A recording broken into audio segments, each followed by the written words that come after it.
Good morning. स्वागत है आपका कक्षा 12 जीव विज्ञान के क्लासेस हमने प्रारंभ किए हैं। इसके पहले अध्याय का पहला सेशन हम कर चुके हैं। जिसने पहला सेशन नहीं देखा है वो पहले पहला सेशन देख ले, इसके पश्चात ही उसको ये सेशन समझ में आएगा। और हाँ, एक बहुत इंपॉर्टेंट बात, जिन लोगों ने इस चैनल को सब्सक्राइब नहीं किया है वो इस चैनल को सब्सक्राइब अवश्य कर लें, क्योंकि नया वीडियो पड़ता है तो आपको तुरंत सूचना मिल जाती है उससे। यदि आप सब्सक्राइब नहीं करेंगे तो आपको नए वीडियो का लिंक या नए वीडियो की सूचना प्राप्त नहीं हो पाएगी, जिससे कि आपको बार बार हमारा चैनल खोल के देखना पड़ेगा। यदि आप सब्सक्राइब कर लेंगे तो आपको हमारा चैनल बार बार खोल के नहीं देखना पड़ेगा, मुख्य पृष्ठ पर ही उसका नोटिफिकेशन आ जाएगा। और यदि आपको हमारे वीडियो अच्छे लग रहे हैं, हमारा पढ़ाना आपको अच्छा लग रहा है, तो इसे लाइक करिए, शेयर करिए। ये चीजें ज्यादा से ज्यादा छात्रों तक यदि पहुंचेंगी तभी इसको बनाने का लाभ होगा, इसको मेहनत करने का लाभ होगा। चलिए देखते हैं प्रथम अध्याय में पहला जो हमारा लेसन है उसमें हम पढ़ रहे थे जीवों में जनन। जीवों में जनन, जीवों के जनन में हम दो प्रकार का जनन पढ़ रहे थे, एक लैंगिक जनन और एक अलैंगिक जनन। अलैंगिक जनन में हम जीवों में जनन पढ़ चुके हैं। इसके पश्चात उसे पौधों में पढ़ने की आज हम तैयारी कर रहे हैं। आज हम आपको बताएंगे कि पौधों में अलैंगिक जनन कैसे होता है और पौधों में इसे क्या कहा जाता है। इसे पौधों में कायिक जनन के नाम से भी जानते हैं, अलैंगिक जनन या कायिक जनन के नाम से भी जानते हैं। इसका एक नाम कायिक प्रवर्धन भी है। तो आपको सारे नाम याद रखने पड़ेंगे। यदि आप नाम याद नहीं रखेंगे तब क्वेश्चन पेपर में आपके फंसने की संभावनाएं हो जाएंगी। इसलिए आप ये तीनों नाम ध्यान रखिए। जैसा कि मैंने पिछले अपने वीडियो में बता दिया था कि कायिक जनन या अलैंगिक जनन में एक कोशिकीय जीव या एक कोशिकीय प्राणी या कह लीजिए कि एक जीव ही इसमें भाग लेता है। इसमें नर और मादा की आवश्यकता नहीं होती है। और कायिक जनन मूलतः पौधों में होता है और कायिक अंगों के माध्यम से होता है। अब ये कायिक अंग क्या होते हैं, यहां क्वेश्चन उठता है कि कायिक अंग होते क्या हैं। कायिक अंग मूलतः होते हैं जैसे जड़, तना, टहनी, पत्ती इत्यादि को हम कायिक अंग के रूप में स्वीकार करते हैं। मात्र पौधों के लिए कायिक अंग द्वारा नए पौधों का जो निर्माण किया जाता है, इसी निर्माण को कायिक जनन के रूप में परिभाषित किया जाता है। यहां तक आप समझ गए कि कायिक जनन क्या होता है। अब हम लोग देख लेते हैं कि कायिक जनन की विधियां क्या होती हैं। कायिक जनन की मुख्यतः दो विधियां होती हैं। नंबर 1 प्राकृतिक कायिक जनन और नंबर 2 कृत्रिम कायिक जनन। जैसा कि आप देख रहे हैं कि प्राकृतिक कायिक जनन यानी कि प्रकृति में ऐसी चीजें उपलब्ध हैं या ऐसी प्रक्रियाएं उपलब्ध हैं जिनके माध्यम से कायिक जनन होता है। उसमें मनुष्य का कोई हस्तक्षेप नहीं होता है, वो अपने आप होती हैं, स्वयं होती हैं। ऐसे कायिक जनन को प्राकृतिक कायिक जनन के रूप में जाना जाता है। लेकिन इसका दूसरा रूप भी होता है कृत्रिम कायिक जनन, जिसमें मूलतः मनुष्य का सहयोग होता है या मनुष्य अपने हिसाब से कायिक जनन करवाता है या पौधों के गुण दोषों में सुधार का प्रयास वैज्ञानिकों द्वारा किया जाता है। इसको कृत्रिम कायिक जनन भी कहा जाता है। अब देख लेते हैं कि प्राकृतिक कायिक जनन मूलतः होता क्या है। प्राकृतिक कायिक जनन पौधे अपने कायिक अंगों के माध्यम से नए पौधे को जन्म देते हैं, तो इसे प्राकृतिक कायिक जनन कहा जाता है। और कृत्रिम कायिक जनन में मनुष्य की सहायता से जो कायिक जनन होता है उसे कृत्रिम कायिक जनन कहा जाता है। खैर, यहां पर इसमें ज्यादा विस्तार से जाने की आवश्यकता नहीं है, क्योंकि आपको समझ में आ गया होगा। यह आपका पहला अध्याय है, पहला लेसन है। यहीं से आपके दिमाग में वो सारी चीजें बैठेंगी। यदि आप क्रमिक रूप से एक एक इकाई को, एक एक हेडिंग को ठीक से पढ़ते हुए अपने दिमाग में उसको रखते हुए चलेंगे, तभी आपको ये चीजें ज्यादा अच्छे से समझ में आएंगी। यदि आप इनको जल्दी से पढ़ के छोड़ते हुए निकल जाएंगे, तब आपको कुछ समस्याएं आ सकती हैं, और वो समस्याएं उस दिन आती हैं जिस दिन आप परीक्षा में बैठते हैं। उससे पहले आपको सारी चीजें आसान लगती हैं, परीक्षा के दिन वो सारी चीजें कठिन लगती हैं।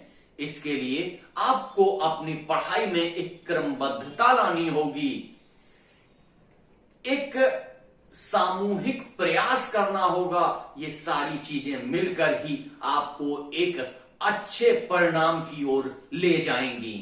चलिए अब चलते हैं सीधे प्राकृतिक कायिक जनन की विधियां कौन कौन सी हैं और ये किन किन पौधों में पाई जाती हैं, इसको देख लेते हैं। सबसे पहले जो विधि पाई जाती है वो है भूमिगत तने द्वारा कायिक जनन। प्राकृतिक रूप से जो विधियां हैं उनमें सबसे पहली विधि है भूमिगत तने द्वारा।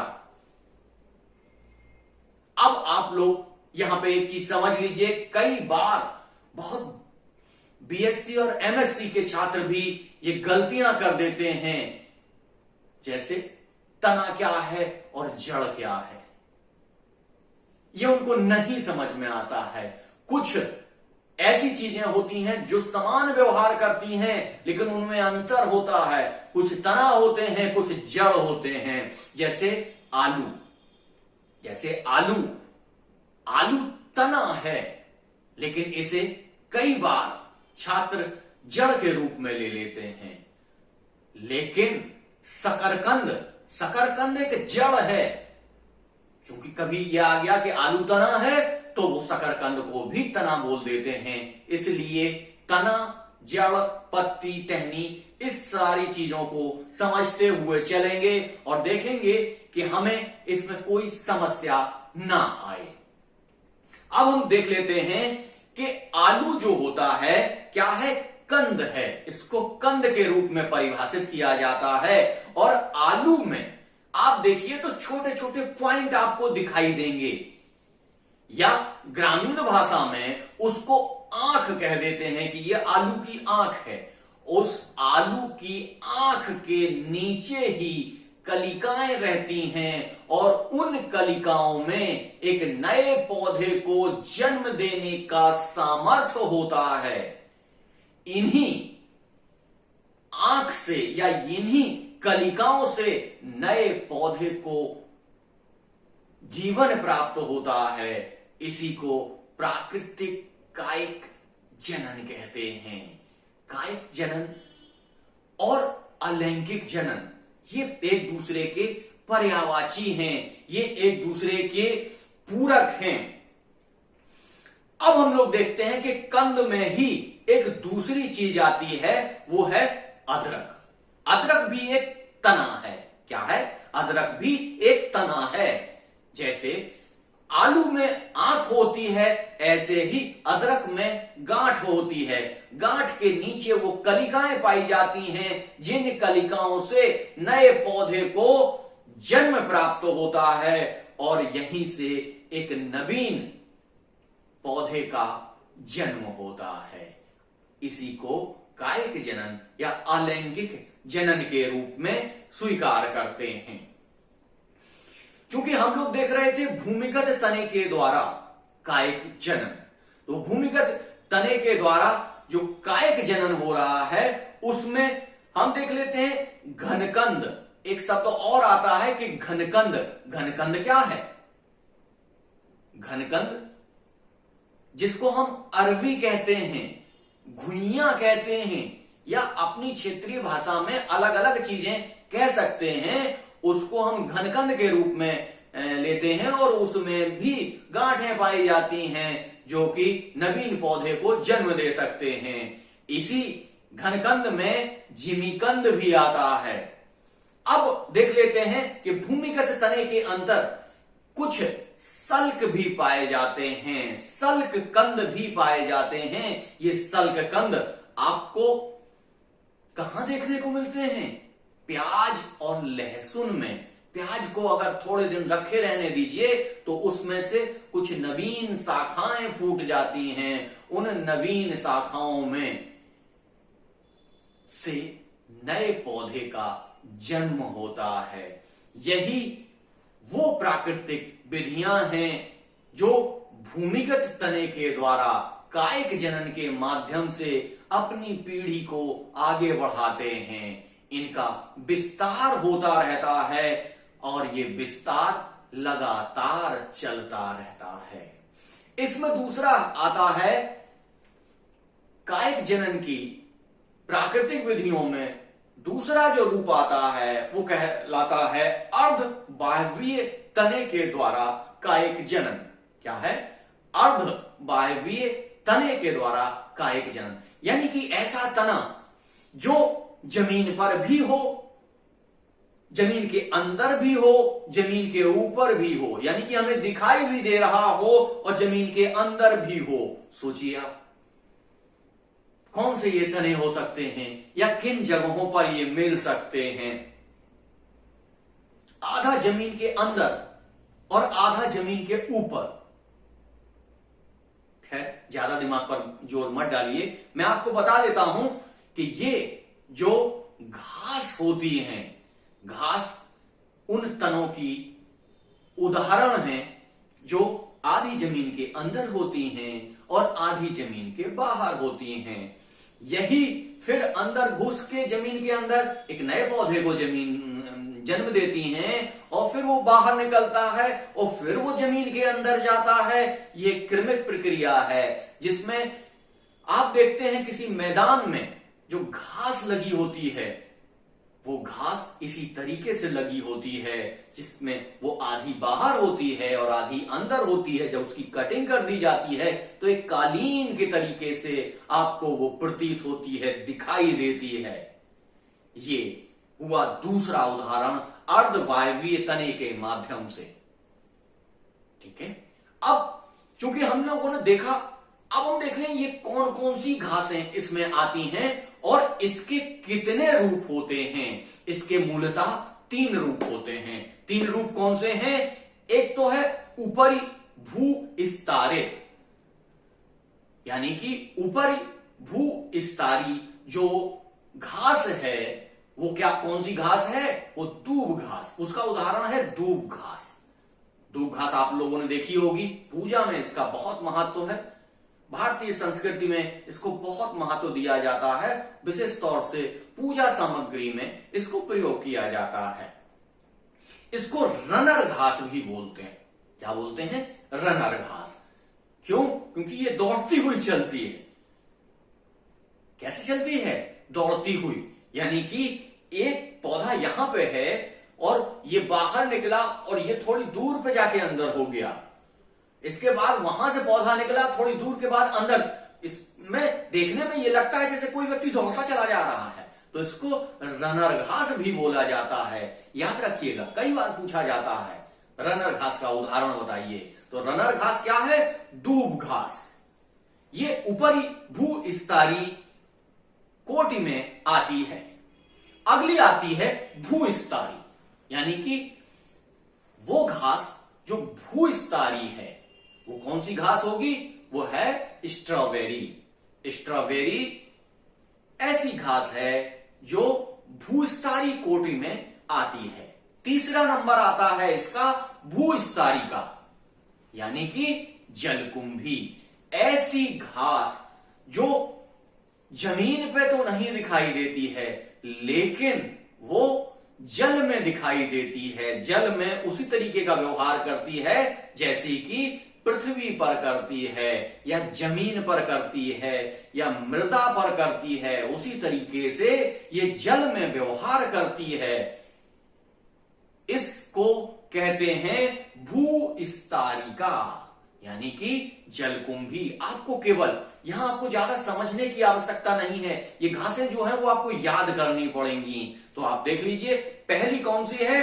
भूस्तरीय, यानी कि दूब घास, रनर घास। इसको रनर घास भी कहते हैं। दूसरी है भूस्तरीय यानी स्ट्रॉबेरी। तीसरी है भूस्तरीका यानी कि जलकुंभी। इससे ज्यादा आपको इन घास के बारे में अभी जानना आवश्यक नहीं है। इस प्राकृतिक कायिक जनन की जो तीसरी विधि है वो है जड़ के द्वारा कायिक जनन। जड़ के द्वारा कायिक जनन, अभी हमने पहले समझाया था आपको कि जड़ कौन है और तना कौन है। ये आ गया, देखिए जड़ यानी कि सतावर और सकरकंद।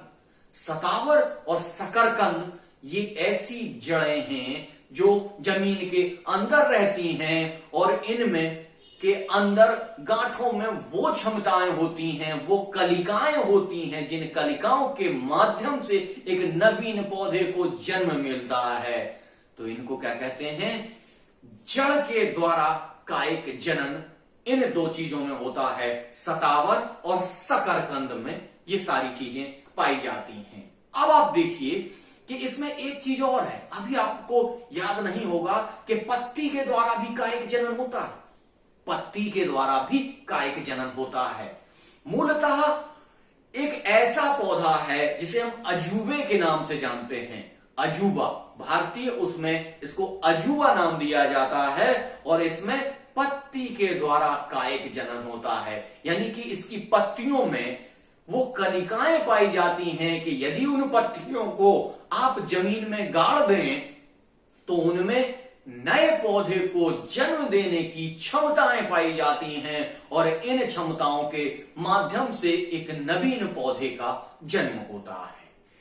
तो यहां हमने अभी देखा प्राकृतिक कायिक जनन। दूसरा इसका जो भाग है वो देख लेते हैं, कृत्रिम कायिक जनन। यानी कि कृत्रिम कायिक जनन मनुष्य के द्वारा जब पौधे में कायिक जनन करवाया जाता है, विभिन्न विभिन्न प्रकारों से ये कायिक जनन करवाया जाता है, तब इसको कृत्रिम कायिक जनन कहते हैं। इसको मूलतः जिसका सबसे ज्यादा प्रयोग होता है वो प्रयोग होता है कलम के द्वारा।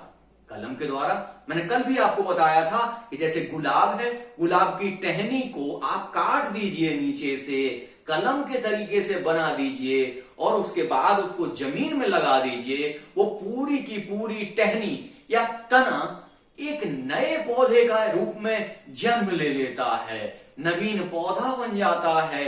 तो ये नवीन पौधा ही आपको कृत्रिम कायिक जनन के रूप में जानते हैं, क्योंकि कायिक जनन की, कृत्रिम कायिक जनन की बहुत सारी विधियां हैं, लेकिन इस स्तर पर आपको उससे ज्यादा जानने की आवश्यकता नहीं है। अब हम लोग देखते हैं जीवों में जनन के अलैंगिक माध्यम में एक और प्रक्रिया होती है जिसको कहते हैं सूक्ष्म प्रवर्धन। क्या है ये सूक्ष्म प्रवर्धन और ये कैसे होता है? देख लेते हैं कि पौधों के ऊतक को कृत्रिम पोषक माध्यम एवं नियंत्रित वातावरण में रखकर एक नवीन पौधे को बनाते हैं। इस प्रक्रिया को सूक्ष्म प्रवर्धन कहते हैं। अब यहां देख लीजिए कि ऊतक, ऊतक क्या है। बहुत सारे लोग ऊतक के लिए कहते हैं कोशिकाओं का समूह, लेकिन नहीं। ऊतक क्या है? समान कार्य एवं समान संरचना वाली कोशिकाओं के समूह को ऊतक कहते हैं। थोड़ा सा साइंटिफिक होइए, क्या कहते हैं? ऊतक क्या है? समान कार्य एवं समान संरचना की कोशिकाओं के समूह को ऊतक कहते हैं। ऊतक समझ में आ गया? क्लियर हो गया? यहां एक एक चीज क्लियर करके चलेंगे, आपको कहीं पर भी दिक्कत नहीं आनी चाहिए। अब हम देखते हैं कि ये सूक्ष्म प्रवर्धन विधि में हम कर क्या रहे हैं। इसका उदाहरण देख लीजिए। इसके उदाहरण के रूप में हम गाजर को लेते हैं। गाजर से क्या करते हैं? गाजर से छोटा सा ऊतक का एक टुकड़ा निकालते हैं और उस ऊतक के टुकड़े को क्या करते हैं? कृत्रिम पोषक माध्यम में और नियंत्रित वातावरण में रखते हैं। क्या करते हैं? कृत्रिम पोषक माध्यम में ऐसी जगह उसको ले जाकर रख देते हैं जहां उसके विकास के लिए सारे के सारे पोषक तत्व उपलब्ध होते हैं उस पोषक माध्यम में। और वातावरण नियंत्रित, यानी कि उसको ताप कितना चाहिए, उसको रोशनी कितनी चाहिए, इस नियंत्रित वातावरण में रखकर उसका विकास करवाते हैं। इस विधि को सूक्ष्म प्रवर्धन विधि कहते हैं। अब देखिए कि इसको हम करते कैसे हैं। ऊतक, सबसे पहले जब हमने ऊतक निकाला और उसको कृत्रिम पोषक माध्यम यानी कैलस में रखा, कैलस के पश्चात उसमें विकास हुआ, उसमें बहुत सारी चीजें बन रही थी, तभी उसको निकाल के दूसरे माध्यम में रखा। ये कौन सा माध्यम है? ये भी पोषक माध्यम है, लेकिन ये कौन सा है? हार्मोनल माध्यम है। इससे हार्मोन्स इसमें जाते हैं और पौधे के तने का विकास होता है। क्या होता है? पौधे में तने का विकास होता है। इसके पश्चात जब हम देखते हैं कि उसमें तने का विकास हो गया है, तब उसको निकालकर तीसरे पोषक माध्यम में रख देते हैं। इस तीसरे पोषक माध्यम में क्या होता है? उसमें जड़ों का विकास होता है। जब उसमें जड़ों का विकास हो जाता है, तब उस पौधे को ले जाकर ऐसे स्थान पर लगा देते हैं जहां पर हमें उसकी आवश्यकता होती है। इस पूरी प्रक्रिया को सूक्ष्म प्रवर्धन विधि के माध्यम से पौधे का विकास कहा जाता है। इस पूरी प्रक्रिया को एक विकास के रूप में देखा जाता है कि पहले हमने क्या किया? एक छोटा सा ऊतक निकाला, कुछ कोशिकाओं का समूह निकाला, उस समूह को कृत्रिम पोषक माध्यम में रखा, उस कृत्रिम पोषक माध्यम में और नियंत्रित वातावरण में रखकर उसका विकास किया। विकास करने के पश्चात सारी चीजें एक साथ नहीं हो जाएंगी, तब फिर उसको निकालकर दूसरे हार्मोन्स वाले हार्मोनल पोषक माध्यम में रखा, जिससे उसके तने का विकास हुआ। तने के विकास के पश्चात उसको निकालकर तीसरे पोषक माध्यम में रखा, जिस माध्यम से उसमें जड़ों का विकास हुआ। और जड़ें जब विकसित हो गईं, तब वो एक तैयार हो गया पौधा जमीन में लगने के लिए, और जमीन में लगाकर हम उस पौधे का उपयोग कर सकते हैं। तो यहां आपको पूरी तरीके से समझ में आ गया होगा कि आप किस तरीके से सूक्ष्म प्रवर्धन विधि के माध्यम से पौधे का विकास कर सकते हैं। ये अलैंगिक जनन का एक माध्यम है। हाँ, एक चीज और आपको बतानी थी कि बहुत सारे कमेंट्स आ रहे हैं कि सर बहुत अच्छा पढ़ा रहे हैं, बहुत अच्छे से समझा रहे हैं, एक एक चीज को हम करके चल रहे हैं, इसलिए बहुत बहुत धन्यवाद हमारा चैनल देखने के लिए, हमारा विषय देखने के लिए और हमें प्रोत्साहित करने के लिए। जब तक आपका प्रोत्साहन हमारे पास नहीं आएगा, ये प्रोत्साहन क्या है? हमारे लिए उस पोषक माध्यम का कार्य करता है जब आप कमेंट करते हैं, लाइक करते हैं, शेयर करते हैं, सब्सक्राइब करते हैं, तो यही वो पोषक माध्यम है जिस पोषक माध्यम से हम अपना विकास करते हैं। जैसे आपको सूक्ष्म प्रवर्धन विधि में आपको बताया कि छोटे से ऊतक को लिया, मैं अभी एक छोटी सी शुरुआत कर रहा हूं। जैसे ही आपका सहयोग प्राप्त होगा, आपका उत्साह मिलेगा, निश्चित तौर से मैं एक बड़े वृक्ष के रूप में स्थापित होऊंगा और आप लोगों की सेवा करता रहूंगा। आज का टॉपिक यहीं तक, कल के टॉपिक में आपसे पुनः मुलाकात होगी। Thank you.